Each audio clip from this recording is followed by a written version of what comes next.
Keesokan paginya, Fir'aun pergi ke sungai.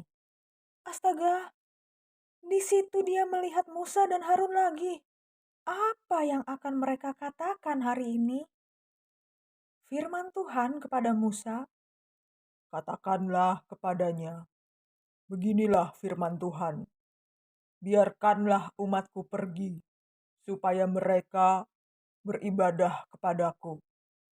Jika engkau tidak membiarkan umatku pergi, aku akan melepaskan lalat kepadamu, kepada pegawai-pegawaimu, kepada rakyatmu, dan rumah-rumahmu. Kali ini aku tidak akan membiarkan hal itu terjadi pada umatku, yaitu orang Israel. Hal itu akan terjadi besok, dan engkau akan tahu bahwa aku, Tuhan, ada di negeri ini. besok paginya Tuhan melakukan apa yang telah dia firmankan. Itulah yang senantiasa dilakukannya. Lalat datang berbondong-bondong ke dalam istana Fir'aun dan rumah-rumah para pegawainya. Seluruh negeri menderita karena lalat itu. Sungguh mengerikan. Rakyat tidak tahu harus berbuat apa. Tapi lihatlah, di bagian Mesir tempat orang Israel tinggal, tidak ada lalat seekor pun. Allah melindungi umatnya sendiri. Fir'aun kemudian memanggil Musa dan Harun. Dia berkata, Pergilah, persembahkanlah korban kepada Allahmu di sini, di negeri ini. jawab Musa, Itu tidak bisa. Kita mungkin saja melakukan sesuatu yang tidak disukai orang Mesir. Jangan, biarkanlah kami mematuhi Tuhan. Biarkanlah kami pergi ke padang gurun, dan di sanalah kami akan mempersembahkan korban kepada Tuhan. Firaun berkata, Aku akan membiarkan kamu pergi, tapi jangan pergi terlalu jauh. Sekarang berdoalah untukku, supaya tulah lalat ini berakhir.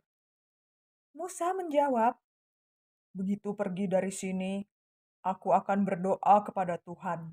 Besok lalat-lalat itu akan meninggalkan istana dan rumah semua orang Mesir. Namun janganlah berlaku curang lagi terhadap kami. Musa lalu meninggalkan Fir'aun dan berdoa kepada Tuhan. Tuhan pun mengabulkan permintaan Musa. Betapa sabarnya Tuhan terhadap Fir'aun. Lalat-lalat itu meninggalkan Firaun, para pegawai, dan seluruh rakyatnya. Seekor pun tidak ada yang tinggal. Namun kali ini pun Firaun tetap berkeras hati. Dia tidak membiarkan bangsa Israel pergi. Kita juga bisa melakukan hal yang sama. Betapa seringnya kita berdoa saat menghadapi masalah, tapi ketika masalah itu selesai, betapa mudahnya kita melupakan Tuhan dan menjalani kehidupan kita sendiri. Hal ini sangat menyedihkan hati Tuhan.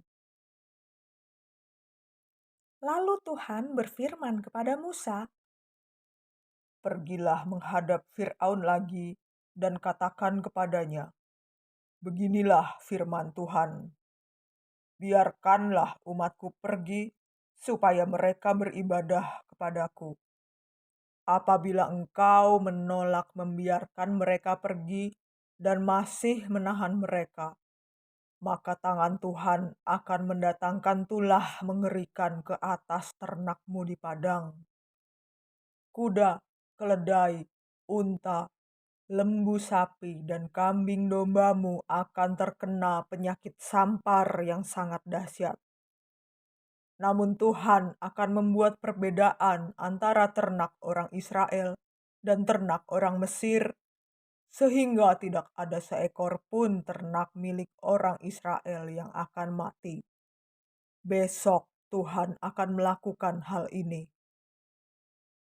keesokan paginya, tepat seperti yang difirmankan Tuhan, semua ternak orang Mesir mati satu persatu. Betapa dahsyat malapetaka yang menimpa orang-orang itu. Fir'aun lalu menyuruh orang ke bagian Mesir tempat orang Israel tinggal. Mereka harus memeriksa dan melihat sendiri apa yang terjadi di sana. Tapi mereka mendapati bahwa dari antara ternak orang Israel tidak ada seekor pun yang mati. Lihatlah, Allah benar-benar selalu melakukan apa yang Dia firmankan. Tapi kali ini pun Fir'aun tetap tidak mau mematuhi Tuhan. Lagi-lagi dia menolak untuk membiarkan orang Israel pergi. Bagaimana dengan kamu? Apakah kamu percaya kepada Tuhan dan mematuhi firman-Nya? Semua yang Tuhan ingin untuk kamu lakukan sudah tertulis di dalam Alkitab. Karena itu, bacalah firman-Nya atau dengarkanlah kisah-kisah dari kitab suci. Hal itu akan membantumu untuk mengasihi Tuhan.